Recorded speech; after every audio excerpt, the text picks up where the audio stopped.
Welcome to the Web3 Gamer Podcast, where we cover the frontier of Web3 gaming. You might not have been early to Bitcoin or Ethereum, but if you're watching this show, you are early to Web3 gaming and might just have a chance to make it. Not financial advice, don't sue me, please do your own research. I am your host, Icy, as always, and today, very excited to have Luke P2E from Balthazar DAO on the channel. Luke, how you doing, man? Good. Glad to be here. And I just gotta say, you nailed the intro. I don't know about how you did that live, because like when I do intros for podcasts, like I have to freaking at least hit the refresh button like 5 times while recording. I appreciate that, man. I do have it open right next to me. Okay, well, you didn't have to admit that. You could have just taken the credit, man. Yeah, I do that. I'm too honest. It's a downfall. But and I've also been doing it, and it's like my little shtick. So it's like I just looked at it real quick, and I'm like, okay, yeah, I know what to say. You put the "don't sue me" in there each time too. Is that scripted? Yeah, no, that's scripted. Yeah. Because... Okay. Good. I like it. All right. With all the people that have said like, "Hey, this is not financial advice," but clearly it is. Yeah. I haven't heard of anyone getting sued yet, so that's interesting. Yeah. Yeah, and I also feel like it's not like I'm not really too concerned about it, but at the same time, it's probably responsible to have disclaimers in there. So I don't know. Yeah, which is funny because we're gaming content creators, but because it's tied with NFTs and crypto, like all of a sudden we have to say, "Hey, we're not financial advice." It's kind of a weird, strange thing, but it makes sense. Absolutely. But you're getting ahead of me, Luke. You're getting ahead of me. All right, sorry. Now that you ruined it, man. They know you're a gaming content creator. What the? Okay, all right. Start the podcast over. All right. So, Luke, I'm really excited to have you on. Thank you for coming on. Like I said, it was cool, man. Like we kind of connected very organically in a bornless kind of private play test. We got put on the same team. I didn't even know who. Well, that's not true. I knew of you and your content. So I was very excited. I was like, oh, you're Luke from like Balthazar. Like, yeah, I watch your videos. Very, very impressed with the content that you put out and I want to get into that. But before we do, can you, do you mind like giving me a little bit of like your backstory? Like, how you ended up getting into crypto, how you like started on YouTube, like who are you and where, what you're comfortable sharing? Sure, that sounds good to me. I mean, I've been doing content creation for quite a while now. I think I started roughly after I got married, so it's been about 6 years now, and was just kind of doing some troll things. Like I don't know if you've played much League of Legends, but we had a League of Legends team.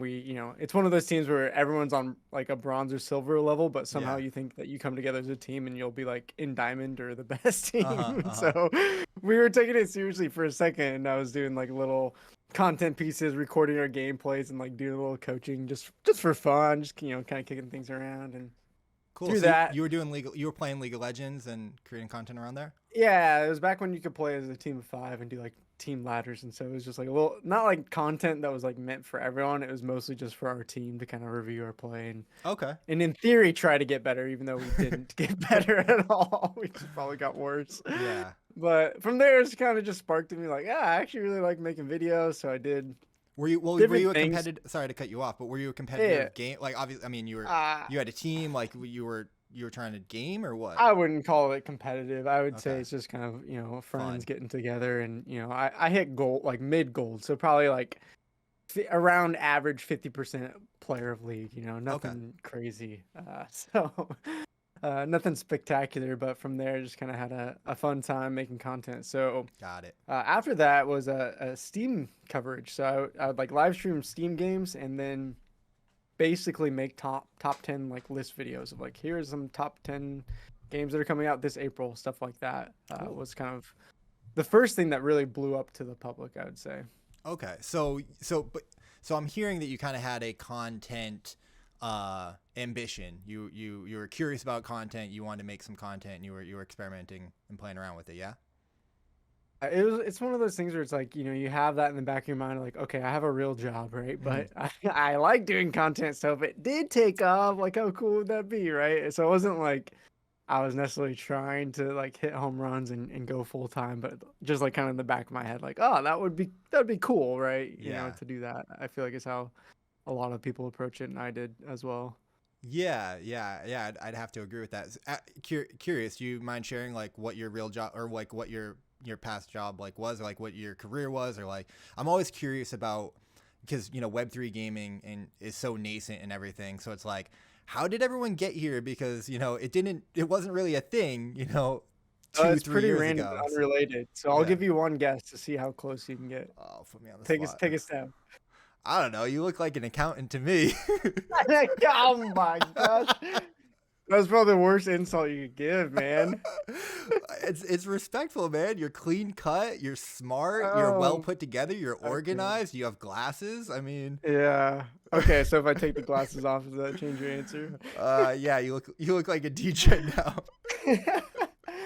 So yeah, you're not correct at all, but that's okay. It was an impossible question to answer. Yeah. So funny enough, I was actually a youth pastor at my church for 4 years. Before that, I was working kind of under that person, so 8 years. And then basically, long story short, last year got into crypto, started playing play to earn games kind of in the fall, making my own channel. At the same time, my wife and I were kind of on our way out of the church, trying to figure out if we wanted to stay, if we wanted to go, and wrestling through that. So crazy enough, my church was like, hey, like, it seems like you need some time to think about it. So they gave me 6 weeks off, just say like, hey, like, take some time, like, chill with your family, figure things out.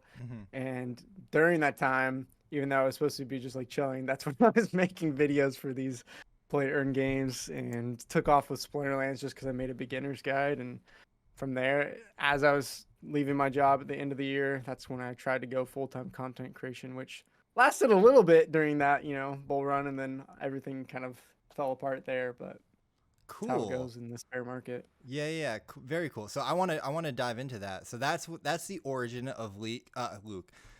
My bad, Luke. Luke playing League. So, yeah, you're right. Well, Luke play to earn. So you got into, what was your first intro into crypto? Was it like gaming and play to earn, or like had you heard about like Bitcoin and ETH and all that? Like, yeah, I mean, I had heard about things. My wife actually worked for a financial firm for a while back in the day. She hated it, but it's one of those FTX, retirement. was it?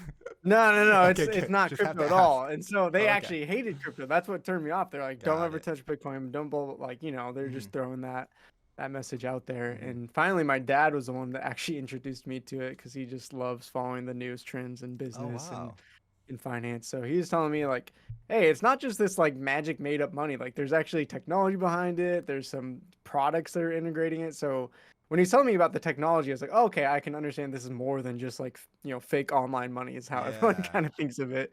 I don't know if you had that experience, but that's how I at least first thought of it. Very cool. So your dad put you on. Usually it's the other way around, and it's right. It's an uphill battle. That's awesome. Very, very cool. Okay, so you had some knowledge of crypto, but like where was the kind of, like taking the red pill, going down the rabbit hole, and like getting involved? So like, okay, you were trying to do a little bit of content. How did you find Splinterlands to even make content about it? Or like, what was your introduction to play to earn? Yeah. Like, did you ever watch Crypto Banter? yeah, of course. Yeah, big fan. Okay, yeah, I feel like everyone has. I've grown to not like it anymore. I don't know if we want to get into that, but that's what I was first. I like Johnny's stuff. I don't know too much about like all the other trading stuff, but Johnny's stuff is good, right? Yeah, I mean, I haven't watched them in months and months, so Okay. they're probably. I don't even know who that is. So Listen. they've probably switched out a lot of people and a lot of guests. Okay, Johnny Hustlepedia. He does a lot of their gaming content.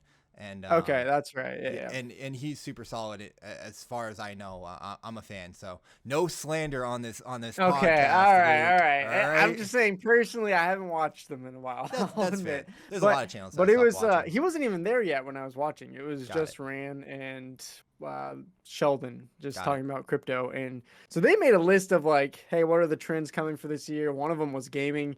Clearly they didn't know anything about gaming, which is probably why they brought on this new guy, right? Because their list was seriously, it was like, what's going to be the top game? And it was like Alien Worlds, Our Planet, like Crypto Prophecies. Like there was no Axie, there was there was like nothing on there. But I looked at, okay, what's Alien Worlds? And I got into like the Wax blockchain a little bit.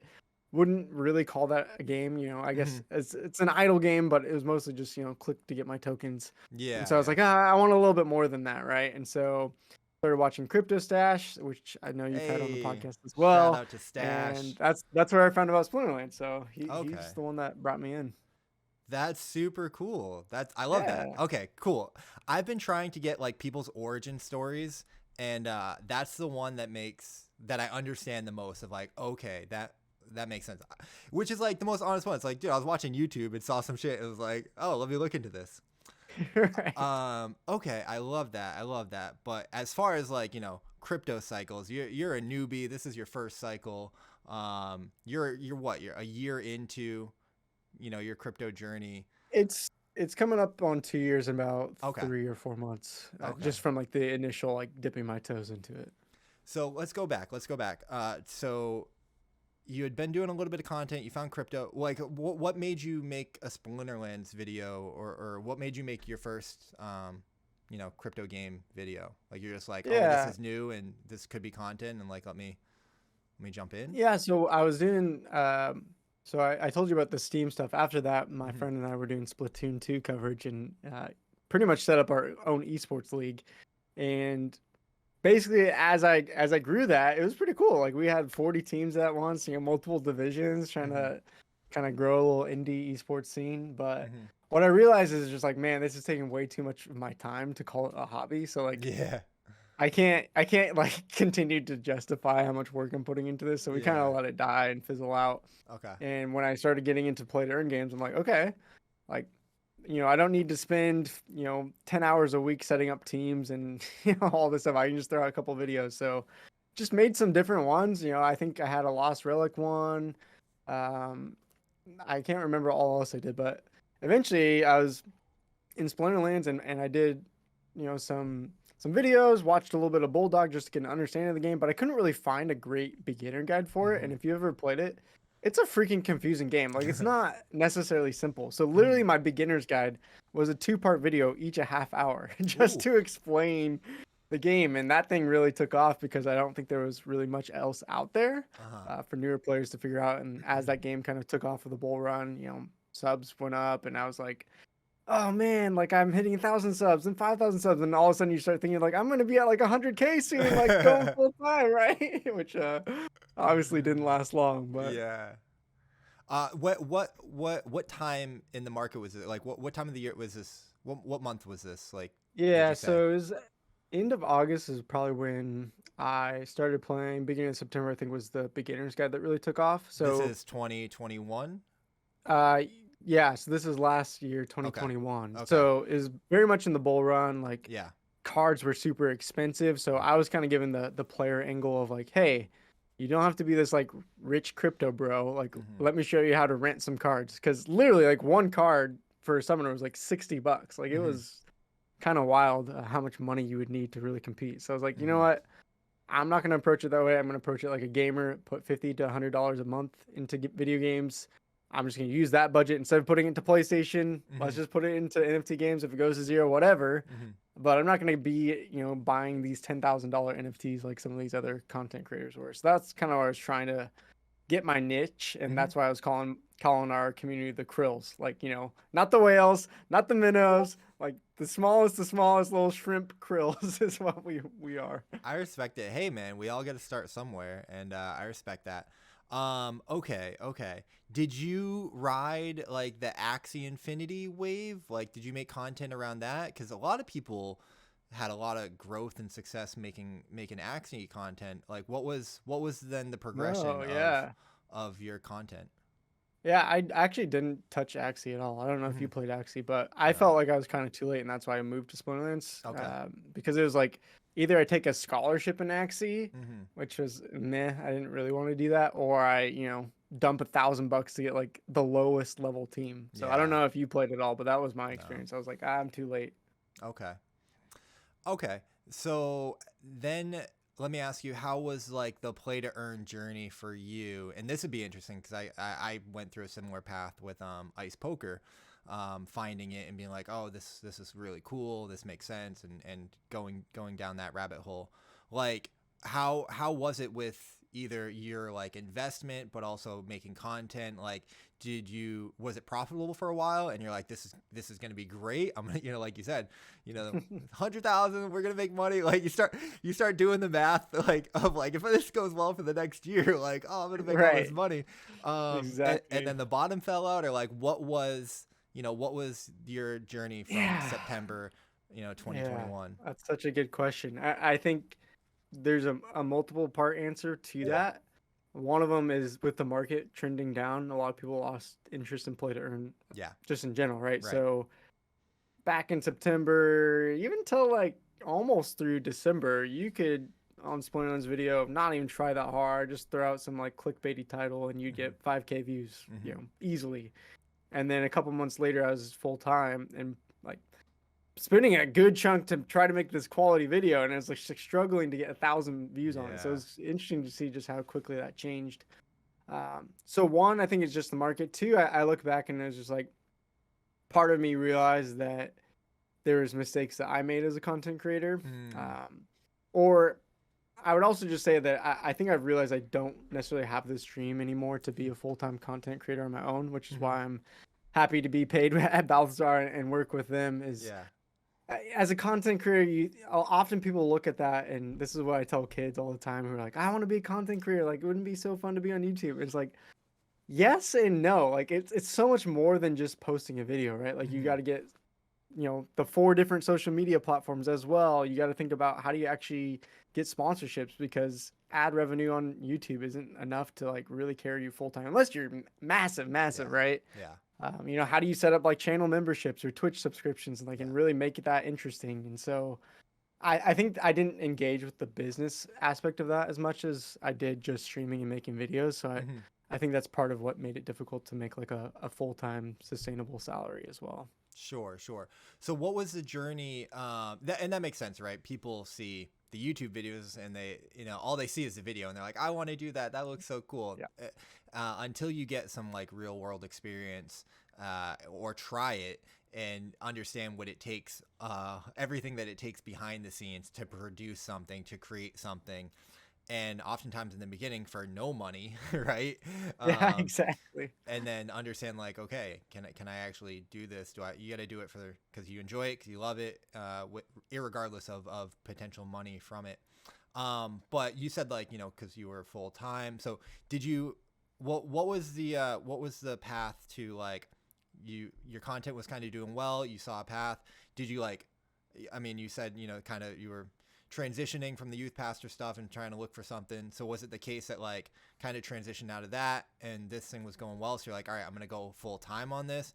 And then the market kind of changed, the bottom kind of fell, and then ended up finding a position with Balthazar. Is that what happened, or what happened? It's pretty close. I mean, basically as I left, I don't know if I'd call it severance, but my church gave me some money, just like, hey, like have some time to find a new job or figure things out. My wife's working full time, so I probably wouldn't have tried as long as I did. I only tried about 2.5, 3 months on my own full-time content creation, and I made a decent amount, but definitely not enough to like justify to my wife like, hey, I should keep doing this full time, right? And so I actually just thought about like, hey, can I do content creation, and then I guess half my week just drive around for like Uber Eats or something, just kind of like fill the side gig stuff. And through just making content creation like that, Balthazar actually reached out to me. So they're doing their research reports. If the listeners don't know, essentially they do massive research reports, Splinterlands, Illuvium, Star Atlas, just covering everything, gameplay, blockchain, tokenomics. And so they're doing research and found my video, talking about earnings, different things like that. And they're like, hey, we would love for you to jump on our team, do some content with us. What do you think about that? So we did a whole like month, like just kind of test, like part-time. And then eventually they're like, hey, we'd love to bring you on full-time. So yeah, I just kind of random. Like I haven't looked for a job, like, they found me, which is kind of crazy. And, I think content creation, I don't know if you've experienced this, but it's interesting to see how content creation opens up doors, besides just like, I need to make full-time content or full-time revenue my own. Yeah, no, totally. And I can speak to that a little bit, but when did things get official with Balthazar? Like what month? Yeah, so that first initial kind of like part-time thing was into March, I want to say, and then Okay. basically by the end of April was inviting me on full-time. Very cool. Very cool. Well, yeah, congratulations. Yeah, thank you. That's an awesome story. And yeah, I resonate with that, and I very similar kind of journey and path where yeah, magic can happen when you put yourself out there, put leverage the power of the internet. You just try some stuff, and sometimes it can work out, and you don't know how it's going to work out. You don't know, you couldn't plan for Balthazar to see your video or whatnot, but they did, and they reach out, and now look, now here you are, right? I think that's one of the ideas that I had getting into content of like, I don't know what's going to happen, but I know that things can happen. So like, let's take this leap and see, cause I don't know, seems like a good idea, right? From a business standpoint or from like an entrepreneurial standpoint, I've always wanted to do something that afforded me, some level of location independence, and something that, I can make money using my mind, and content, streaming kind of fit a lot of those bills. But it was also something that I needed to be like passionate about and like actually cared about, and thought was like having hopefully a good impact on the world, which like, I've definitely drank the Kool-Aid with crypto, and hopefully it is a force for positive change in the world. Although, sometimes as of late, with scams and stuff, Yeah. it's like, but then it's like also gaming is very, very palatable, right? It's like, we're not going into like these DeFi protocols. It's like we're trying to build some really cool games that people are going to love and, have fun in. And just like it reignited for me the gamer, from being a kid of like spending hours and hours in RuneScape or Zelda or Pokemon, and like how much I love that. So yeah, I had a similar kind of journey. Yeah, I mean, I think it's interesting to see everyone's story in Web3 gaming because seems like people either come from that I was a crypto native first and then found this like Web3 gaming that blew up, or for me it's more of like I'm a gamer first. So I don't have this like diehard like I believe crypto has to take over the world or anything like that. Like I enjoy it. I think it's a cool technology. I'm just someone who thinks more of like every new technology is used for both good and bad. And, I think we've seen that clearly with crypto. But for me, gaming is something I can always be passionate about just because this just provided so much entertainment and friends and different, things for me over my life that I'm like, this is something, as you said, I'm passionate about and can get behind regardless. Yeah, I totally agree. Totally agree. Side note on that before I say my next thing, I'll comment like, I agree with you. It's a tool. It's a agnostic technology. It can be used for good or bad. I'm kind of like a firm believer of like, be the change that you want to be. I tweeted out like recently, like be the content that you, be the content that you want to see in the world. And it's like, if we're here, if good people are here trying to do good things and build good products, for the right reasons to help people, then I think it will be used for good. And that's kind of how I view it. I get the sense of like the Web3 ethos and Web3 gaming ethos is like, there's a lot of support. Everyone's, very supportive, and we're all in this kind of together because I think we all see like all boats rise with the tide and whatnot. So, there's this abundance mentality of, hey, we can all win in this space. Hopefully, at least that's what I try to believe and put forward. No, I like that. I think that's a good mentality to have that positivity. And I feel like the bear market has almost been a blessing in disguise in that way of like some of those, I don't want to call out anyone specifically, but there's a lot of content creators who are specifically, like, here's how you get instantly rich. What I'm seeing more and more of that's rising to the top is like just content creators who actually care about the community, care about the projects and the games, and not just there to chill or make a quick buck, which I've really appreciated seeing more and more content creators come in that perspective. Yeah, I think that's the only stuff that lasts, right? Obviously, if you're here chilling and whatnot, you might make a quick buck and make a bunch of money and then dip out. That's happened. You might, but like what goes up quickly also comes down quickly. We've seen that. And it's also, I just also understand that they're playing a different game, right? They're not playing the, I'm in it for the long haul. Let's promote Web3 gaming because Web3 gaming is going to be big at some point. They're playing the YouTube game. They're trying to get clicks. They're trying to get views. Oh yeah. You know, like that's like my gripe. I'll call some people out, but like no one, you know, someone that's like reasonable to call out, like, you know, BitBoy, right? Like BitBoy is trying to like rebrand as of late of like, oh, like I stopped taking sponsorships and I stopped taking, like I don't do shills anymore. Like you know, I'm here fighting for crypto. I'm like one of the good ones.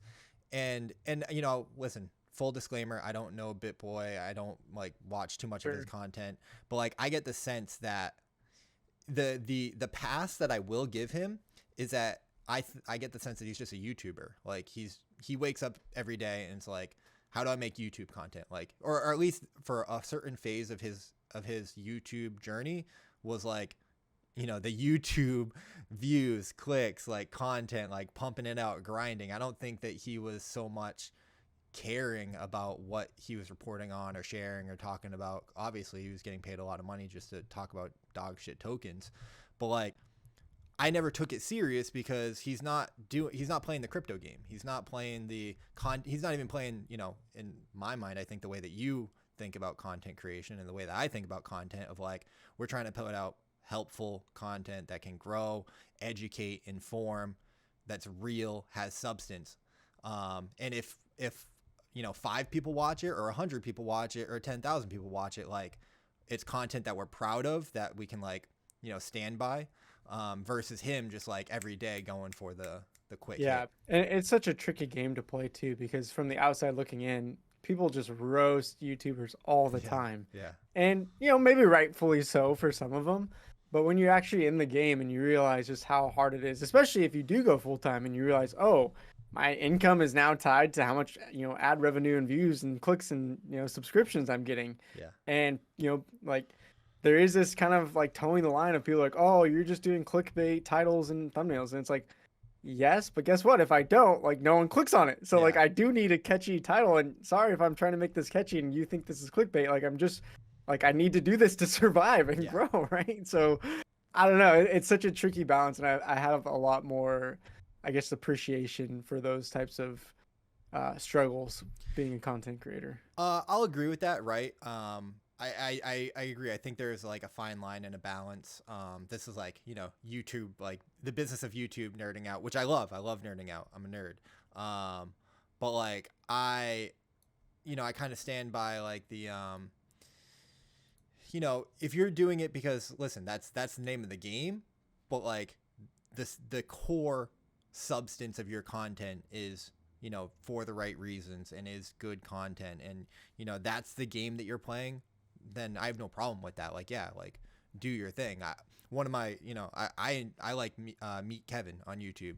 He's, you know, obnoxious with the clickbaity titles and thumbnails or whatnot, but like you click on a video and there's really, really good substance there. Some people, you know, may have their criticisms, and that's fair, but it's the people that are here that, like, I think the mentality is, you know, I'm just going to talk about this new gaming project, one, because maybe I'm getting paid from it, or, you know, I was sent tokens, and like, it doesn't matter what I say. There's no thought or care of telling the truth or being authentic. They don't even like, I think some of these YouTubers, and I don't think there's many in our specific space, but like there's, you know, Liver King, right? Like he's just out here freaking saying whatever, doing whatever. Yeah, he's maybe not as sensational, but there are people out there that just do the YouTube game. Like, you know, the Kim Kardashians, like, no news is bad news. No press is bad press. Like, if they're talking about me, I win.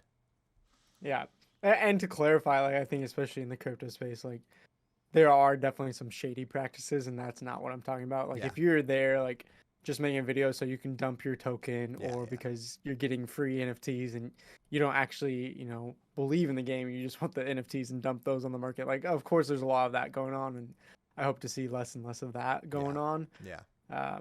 But yeah, just being more of an honest creator, but at the same time trying to grow is just hard, because the YouTube algorithm does force you to play their game, whether we like their game or not, you know. I see what you're saying. Yeah, absolutely.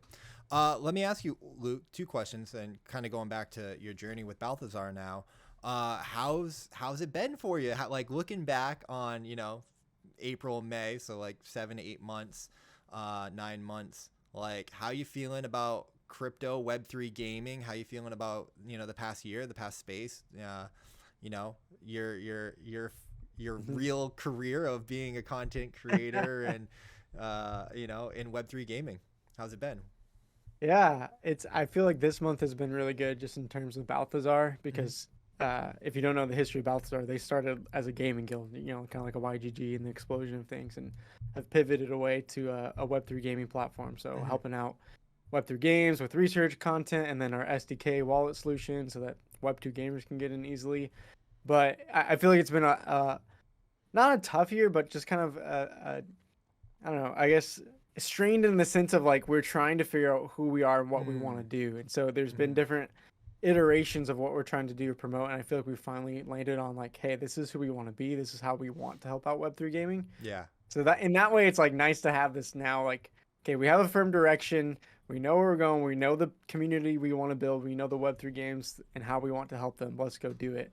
Versus a lot of the last 6 months were brainstorming and hey, we're gonna do this. Just kidding. We're gonna pivot to this, and kind of bouncing back Yeah. and forth, which is fine because I still got to be involved with content no matter what. Mm-hmm. But I just like having something that I'm passionate about as far as like who I'm working for as well, and now I can feel like okay, we are actually adding something valuable to this space that I can really get behind, and so Yeah. now I feel like finally, like if you asked me like 2 months ago, it might have been different, but now I'm Yeah. like, I feel more settled in about it, and like, yeah, sweet, let's continue to build. That's so interesting, man. It's dude, like so much of my experience is like matching directly to yours. So that's really the story of Web3 Gamer too. Like, I haven't talked too much about it, and I'm not going to get into like specifics, but I essentially decided to go full time streaming in April, with my business partner, and yeah, the first 4 or 5 months, like we same thing, man. I was like, doing the play to earn thing, trying to figure it out. The bottom fell out, bear market, recession, Yeah. macro. It's like, like this is gonna be a longer bear market than like we thought. But the bull run's over. Like I think Yeah. maybe a lot of this year was like maybe there's a chance, and Yeah. and then it just kept getting worse and worse and worse. And so really kind of transitioned to well, what do I want to do in this space? Like I knew content and media made a lot of sense. Partly because I'm probably not smart enough to do anything other than, joke around about games and talk about news and No, stuff. that takes some business savviness and some intelligence. You Listen, gotta give yourself some credit. you got to know your strengths and weaknesses. All right. Like, Yeah. self-awareness is very important. So I found things that worked for me. And, yeah, it wasn't until I don't think I came up with the idea for Web3 Gamer, gamer with a 3 and like the brand until like September, and then started to really like, build out the vision of like, okay, I can be a podcast and, build a website and, try to create like, resource guides similar to like what Balthazar is doing. Although I think that you guys probably do a much, much better job than I would ever aspire to do. Well, we got a team behind it, so Yeah. not a So, direct comparison.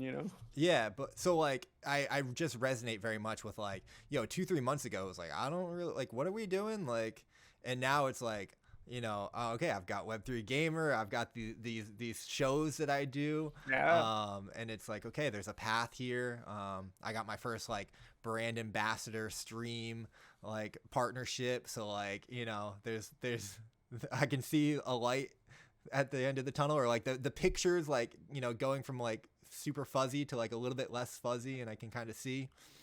But Luke, I want to talk about so I want to like find out more about Balthazar. So like what I mean, you've talked about it a little bit, but like where I met Nico the other day. I mean, whatever I guess you can share or whatever, but like what's the story behind Balthazar? I guess they started as a guild. Hmm. And then like yeah, kind of like what is that vision kind of moving forward, and how you guys are gonna be crushing it in Yeah. 2023. Yeah. That's the goal, right? Yeah, I think most gaming guilds that started off as just purely, hey, we're gonna buy up a bunch of assets Mm-hmm. and get scholars to play. Mm-hmm. really, with the bear market, I think we The all good old days. realize that Oh, that's we're all not, so yeah, naive, yeah. so naive. It's so In the funny bull thinking about. market, it works great, Yeah, right? yeah, yeah. Anything works in a bull market. What could go wrong?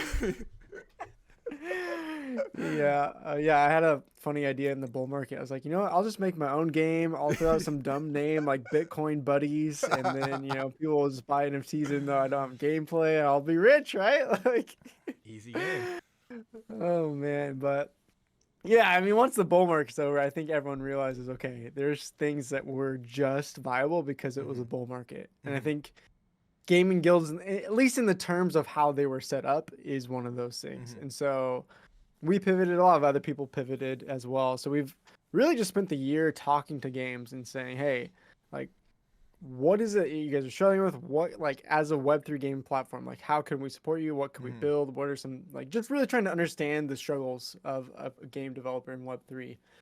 And so throughout the year, we've done different things. And, like, for instance, one of them is like a launchpad because they're struggling with, hey, how do we get the word out there about our sales or NFTs, stuff like that. We still have a launchpad. I wouldn't say that's like our focus right now.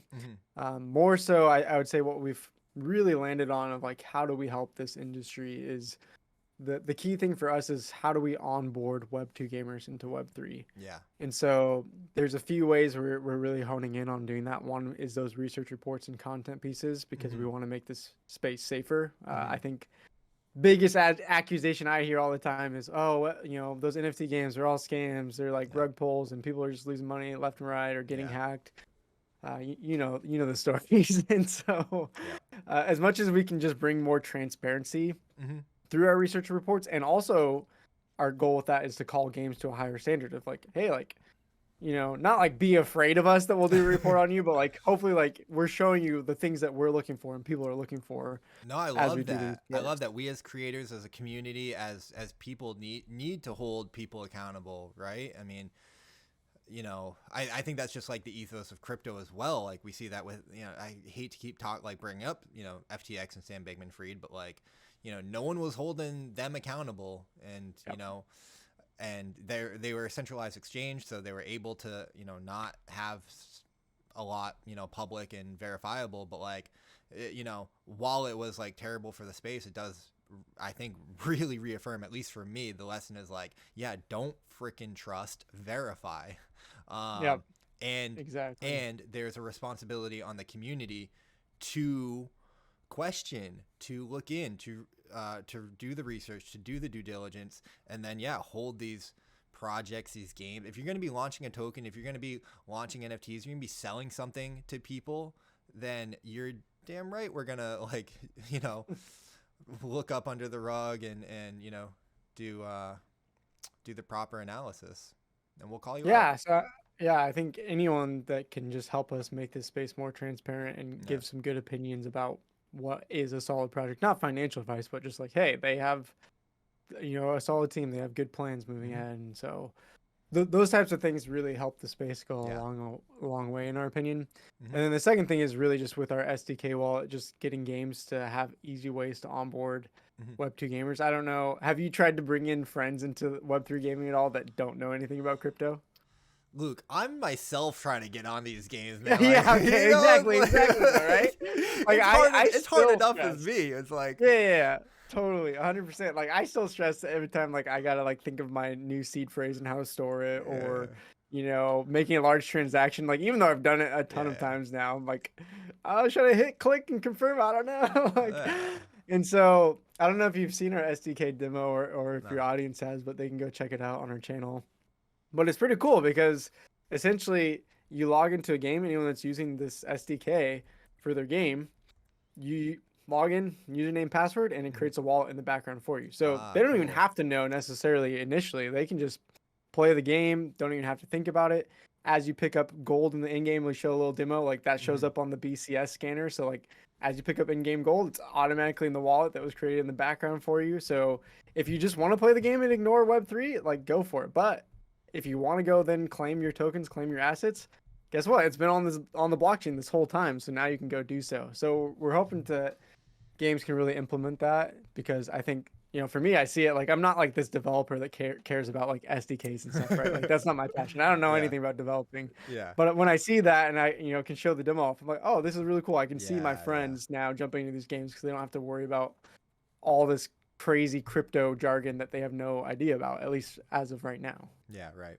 Cool. Makes sense. Let me ask you about like the research reports, right? Because you guys, you mentioned, you have a team. They're very comprehensive, extensive, like you said, bringing transparency and help, education, support, information to the space. It's interesting. You have a like a format that you follow, how you kind of judge games. Can you speak about that a little bit? Like there's socialnomics, there's graphics, dev stuff, and all that. Let me ask you this to start it off. How long does it take to put one of those together? Yeah, good question. So, Nico's actually in charge of that team, and I usually am the one who, when I first came on the team, I was like, "Hey guys, I have an idea. You're like 10,000 word reports. Wouldn't it be awesome for like, the majority of people who aren't going to sit there and read the whole thing if there's just like a 10-minute recap video of me going through the report?" So Yeah. that was like one of the things that they brought me on for, is because Yeah. like it really is intense to sit down and read through one of those, which is awesome. Like it's great that all the info is there. They were like, this guy used to be a youth pastor. He seems trustworthy. He seems like, Yeah. he's got a good face. He's got good energy. Like, okay, if he, Yeah, maybe that's it. I don't know. he can lead the church. He can be the face of this. All right. So, All right. so yeah, I'm not the ones directly writing. Although the Yeah. last two ones I've written the playtest section because I'm already Okay. doing the playtest videos on it. So it's just kind of natural for me to write out those sections. So it definitely takes some effort. Yeah. Usually they're working on one of those for a couple weeks, and Yeah. there's 5 of them. That's what I would going imagine. through. So yeah, so there'll be someone that kind of specializes in like, hey, go study the tokens, and someone else go study the lore, and someone go study kind of the format of their website and white paper.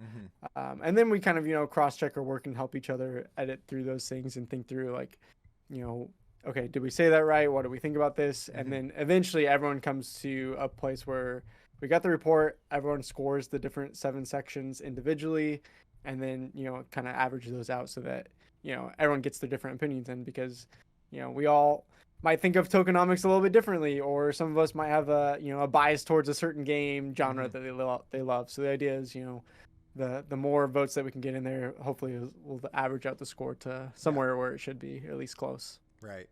That's cool, man. Cool. Let's talk about some games and stuff, because you guys been researching, playing a lot of games. You're a content creator in the space. Because it's been such an interesting year, right, on like many levels.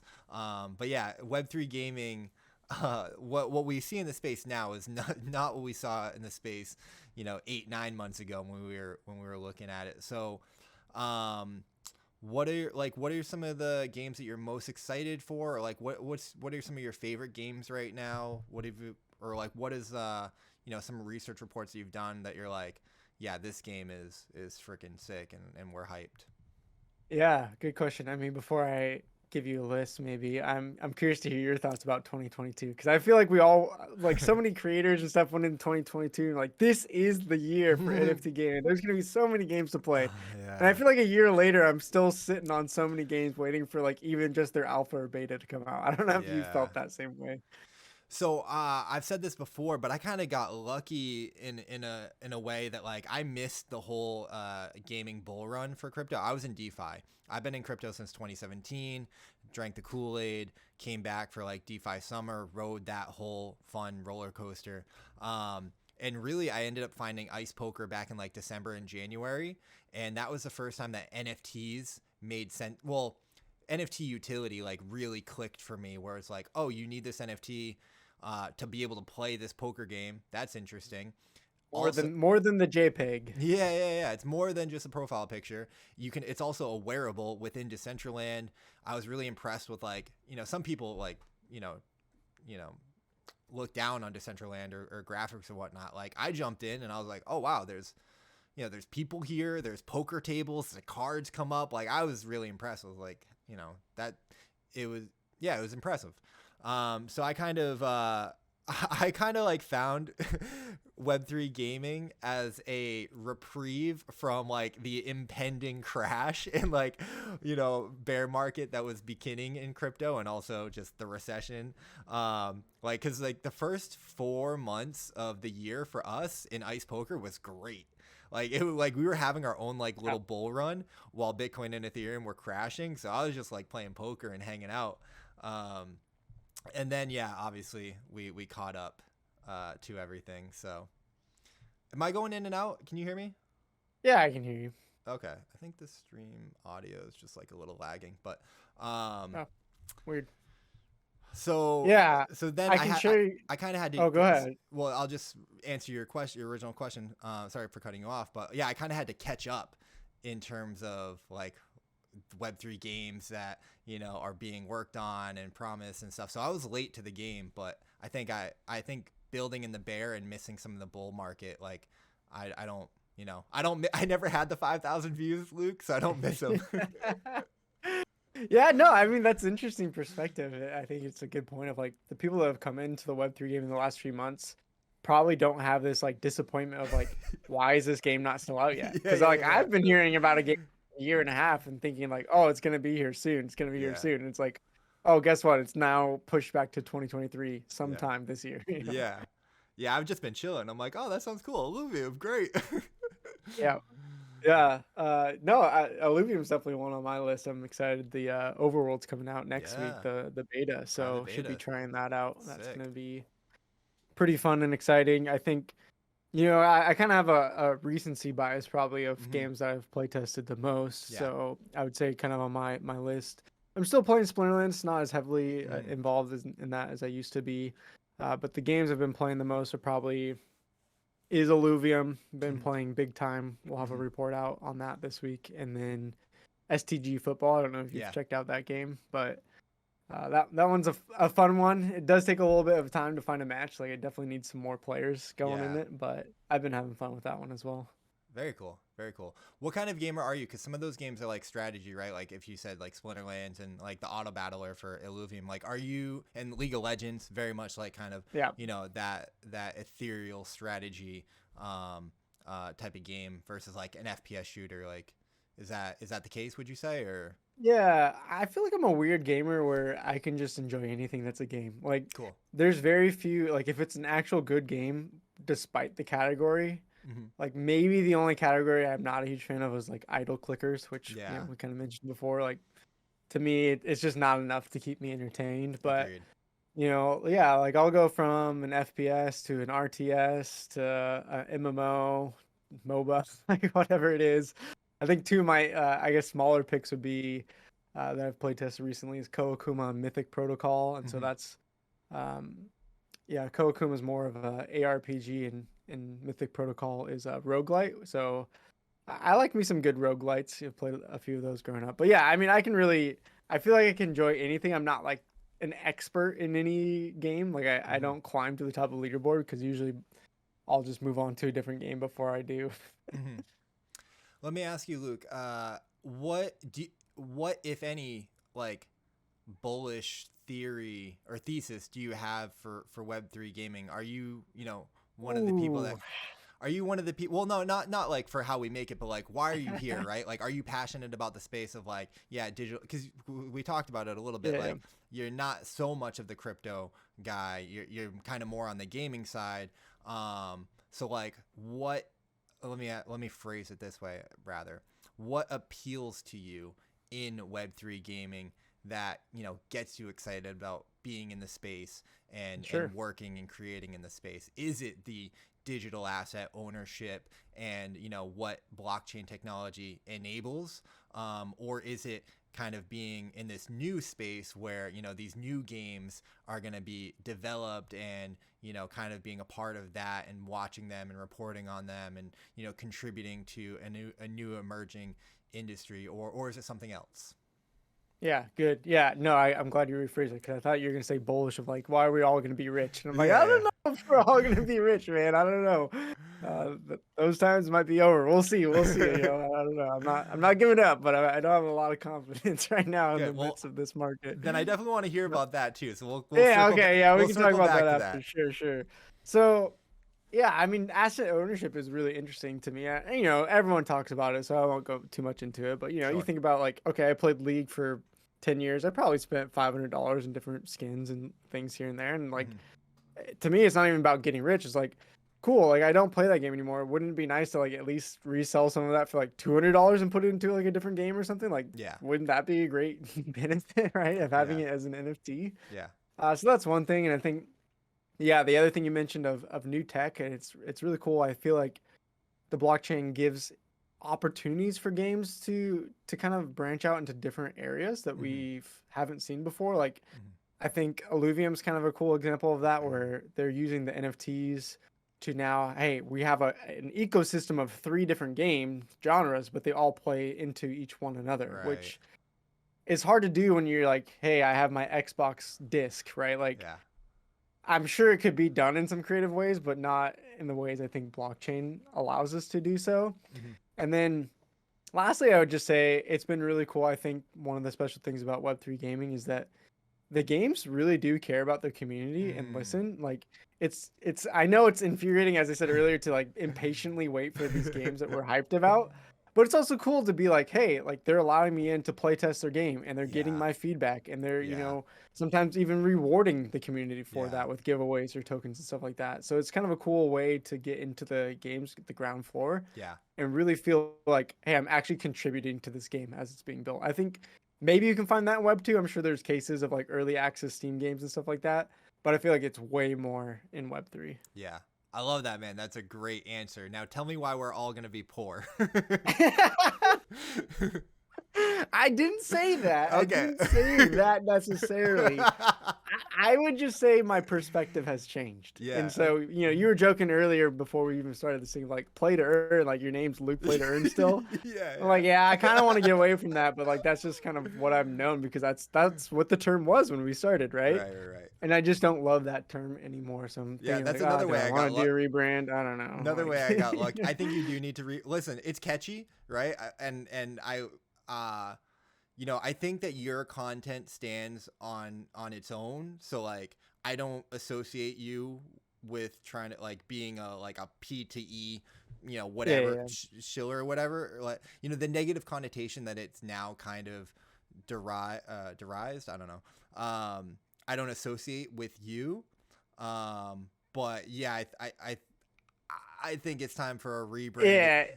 Well, on And I Twitter, probably it's got just my lucky name that way. now. So, I but know, I know it's part rough. of it is like I haven't done a rebrand because I'm focusing way more on Balthazar content than Yeah, just haven't touched my own stuff. yeah. Anyway, that's another rabbit hole. But Well, essentially, let me okay, but go ahead. let me interrupt you and let me comment. So I started off as like so icy, like because I'm terrible at branding. I am the least creative Same, person. yeah, All my emails are the dumbest emails ever. Before I got LastPass, my passwords were terrible. Like my branding is terrible. I don't have a good sense for that. I started off as like so icy because it was ice poker, and I'm like a hip hop guy, so I just think of Gucci Mane, like I'm so icy, like so. yeah. But like everyone read it as like Soicy because Always, I didn't have an underscore. I was terrible branding. Eventually, I just dropped the so and just renamed and rebranded as like Icy Gaming. It's not great, but it's generalized enough. And yeah, I got lucky to miss like the P2E thing, so I just went with Web3 Gaming or Web3 Gamer. I think it's general enough, but we got the 3. We got a cool font. It felt right. It resonated. Although one day, everyone's gonna look at the Web3 and be like, this that's gonna turn some people off. So there's some branding sure. problems with that. But yeah, I think that your stuff is dope, and I think that I think it's still like a good time to rebrand, right? And and, I and mean, my rebrand went well. especially with the market and views being down, it's Yeah, like might as well now before in case things blow up again. It'll yeah, be harder to change then. yeah. But you know, I think one of the things that's really changed for me is just my perspective of I don't feel like I am in that mentality of investing into Web3 gaming. And as I've read stories, and I keep referencing this book of Blood, Sweat, and Pixels of there's just a guy interviewing different game developers and how Mm-hmm. hard it is to make video games. And Mm-hmm. the first chapter is on Pillars of Eternity, and it was I believe the second or third game that used Kickstarter to raise funds for their game. And just reading that story, I just realized, oh wow, there's so many similarities between how Web3 games are raising money and the Kickstarter days. Mm-hmm. And for me, that's shifted my mentality of like, okay, I'm not in this. Like, what are my goals? I'm not in this to necessarily like I need to buy a token of a game that's Yeah. going to 100x. I don't think most are going to 100x anyway. Spoiler alert. Yeah. But But um, when we do, we will what? tell you. Yeah, exactly. Don't worry, I'll make a TikTok on it. Oh my gosh. Well, yeah, I'm like, okay. Instead, I want to frame it in that sense of Kickstarter of like, what games do I actually care about that I Yeah. want to support? And if it Yeah. goes up, great. If it goes to nothing, that's fine. I'm not like risking my life savings on Yeah. these Yeah. things. So for me, I'm not approaching it like, here's the games I want to get into Mm-hmm. because I think I'm going to make a bunch of money. It's Mm-hmm. here are the games I want to support and Mm-hmm. have my funds go to that development and in creating that game. Mm-hmm. So that's kind of how I'm thinking about it now. If I get rich and you get rich, great. But I don't know if that's gonna happen. So we'll see. I think that's the right way to think about it. Yeah, I agree. I think if you're coming into Web3 gaming from an investment standpoint, good luck, buckle up. Like, I wish you well, but like, it's way better to come in from a gaming standpoint of like, just, play the games. There's less risk there. You're in it for, the enjoyment and the purity of it. And if you do the right things and do it for the right reasons, chances are the money will come. For me, I think you kind of hit on something like that excites me about Web3 gaming. It's like one of these games is going to make it. One of these games is going to go viral. One of these games is going to go mainstream. One of these games is going to, become like a mainstay game potentially. Maybe not in 2023, but maybe in the next 10 years we have one of these games, and kind of like being there for the early days and like the early journey and covering it. And there's plenty of like business opportunities just in Yeah. media and content and stuff, so like we can kind of go that way. That's kind of exciting, and like what kind of drives me, because I'm curious and I'm like on a quest and I'm searching for that game. And yeah, so like when it happens, I'll be like, it'll be really, really cool. Yeah. No, I think you make a good point. It's like if you really do, I don't like the term play to earn anymore, but Mm-hmm. if you do want to earn and find ways to really make this, I do think it is in things that you just said of like, okay, yeah, you can put some money into a game, but also like start making content around it. Yeah. Start helping be a playtester, like get involved in other ways than just like I'm buying tokens and crossing my fingers they go up. For sure, for sure. But I ultimately agree. Like, yeah, if you're thinking about this space purely for the 100x gains and all that stuff, then you're kind of here for one. It's probably a little highly likely that it's unrealistic, and you're setting off with the wrong expectations. You're kind of here for the wrong reasons. Probably gonna get more likely to get hurt than not. That's why not financial advice. Don't sue us. Luke, I want to be really respectful of your time. I keep doing these shows and I'm like, man, because we all like, spend all day, every day in Oh Web3 yeah, gaming. yeah. So when we're able to like connect, like there's so much to talk about, and I have so much fun talking to people. Let's close out. Do you have any like one piece of advice or one thing that like you're thinking of, either for content creators that you would like to share in the space of like, hey, this is what's working for us, or this is what we're thinking, or for games in terms of like, hey, this is what we're seeing, or this is what I think as, a researcher creator in this space, that I'd like to see more of, or that I am seeing, done well. Bryson just had like a really good marketing thread. You can kind of take it whichever direction you want to Mhm. go. But yeah, I always like to close out on like one good piece of Yeah. advice. Yeah, I mean, first of all, just thanks for having me on, and I agree with you. It's like so easy to just keep talking and keep this thing going forever. And if I didn't have to go, I would. Yeah. But that just means we'll have to do another episode or have you on for something for Balthazar's content. So I'm Absolutely. sure we'll do something again. Yeah, I mean, I guess my one advice that I always go to, and it's not original advice at all, but you hear people say all the time, if it's something you want to do, just start doing it. Mm, And as you start doing it, that's where you'll grow. That's where you'll learn. That's where you'll pick up tips because, people can look at me and like, oh, you started your channel on Play to Earn, in September, and you got a job with a company in 6 months. Yeah. And they're like, oh, that's all it takes, 6 months, right? And it's like, no, guys, like I've been making content for 6 years. True. I've done like 4 different iterations of different channels, different brands, different games, different things I'm covering. Like it took me freaking 6 years to actually land something and make it something that I can do full time. So I think, it's easy to look and say like, oh, it's just such a quick path to success. But like if I hadn't been doing that other type of content, learning, figuring out, how does the YouTube algorithm work? How do you make a good video? How do you edit? Like I spent 5 years doing that before I finally landed on a channel that actually worked for me. So that's kind of my advice that I would speak to.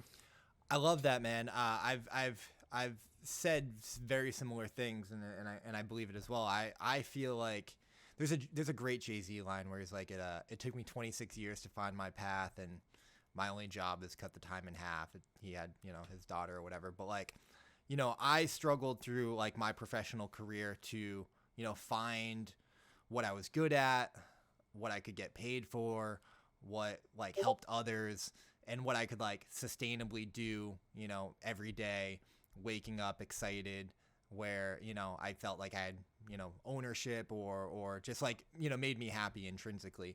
And the one thing that I like kind of stand by is like I haven't given up, but it's taken me, a decade it's a grind to, trying different things, different experiences, learning, growing, failing, and one step forward, 2 steps back. So I love that like initial advice of like, if you want to do something, do it, but like follow it and kind of stay true to your path. Sometimes you're not going to know how it's going to work out, and chances are you're going to have to put in, some years of grind. It's going to take you, but each one of those experiences, you build that skill set and you build your resume and your repertoire. Like the event stuff that I was working on 10, 12 years ago, never imagined that it would be paying dividends now of like when I'm trying to do something of like, oh, I know what to do. I know how to do this. All right, Luke, that was freaking awesome. Thank you so much. This has been episode 6, episode 5. I think 6. I'm in a blur. Episode 6 of the Web3 Gamer Podcast. Luke _ to be determined.